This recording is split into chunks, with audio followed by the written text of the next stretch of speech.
ભાવનગર શહેર અને સિહોરમાં આઈટી વિભાગે સર્ચ ઓપરેશન હાથ ધર્યું હતું, જેમાં ભાવનગરમાં નામાંકિત બિલ્ડરો તેમજ જ્વેલર્સની દુકાન સહિત તમાકુનું વેચાણ કરતા ત્યાં દરોડા પડ્યા હતા। ભાવનગર શહેર તેમજ સિહોરમાં વહેલી સવારથી આઈટીના અધિકારીઓની જુદી જુદી ટુકડી દ્વારા જ્વેલર્સ ડેવલપમેન્ટ તેમજ સોપારી અને તમાકુના વેપારીઓને ત્યાં તપાસનો ધમધમાટ હાથ ધરવામાં આવતા ભારે વ્યાપારી વર્તુળમાં ફફડાટ ફેલાયો હતો। દિલ્હી આઈટીના અધિકારીઓ દ્વારા ભાવનગર શહેરમાં જાણીતા જ્વેલર્સ તેમજ ઉદ્યોગપતિ લેન્ડ ડેવલપમેન્ટ ભાવનગર શહેરમાં જાણીતા જ્વેલર્સ તેમજ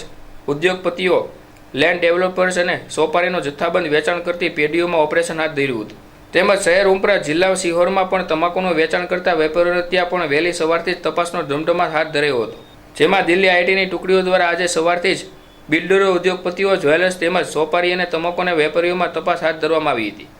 તેમાં ભાવનગરના જાણીતા ડેવલપર્સ રણછોડ ધોળકિયા સહિતનો સમાવેશ થાય છે, તો વાઘાવાડી રોડ વિસ્તારમાં સોની દ્વારકાધીશ વીરચંદ્ર જ્વેલર્સ તેમજ આંબાચોક નાનભા શેરીમાં સોપારીના જથ્થાબંધ વેપારી પેઢીઓ સમાવેશ થાય છે। ભાવનગર શહેર ઉપરાંત જિલ્લામાં સિહોર શહેરમાં પણ તમાકુનું વેચાણ કરતા વેપારી એકમોમાં પણ વહેલી સવારથી જ આઈટીના અધિકારીઓની ટુકડીઓ દ્વારા તપાસ હાથ ધરવામાં આવી હતી, જેમાં એક બેંક અને ભાજપ સાથે સંકળાયેલા બિલ્ડર જ્વેલર્સની શોરૂમ ધરાવતા સોની ઉદ્યોગપતિ અને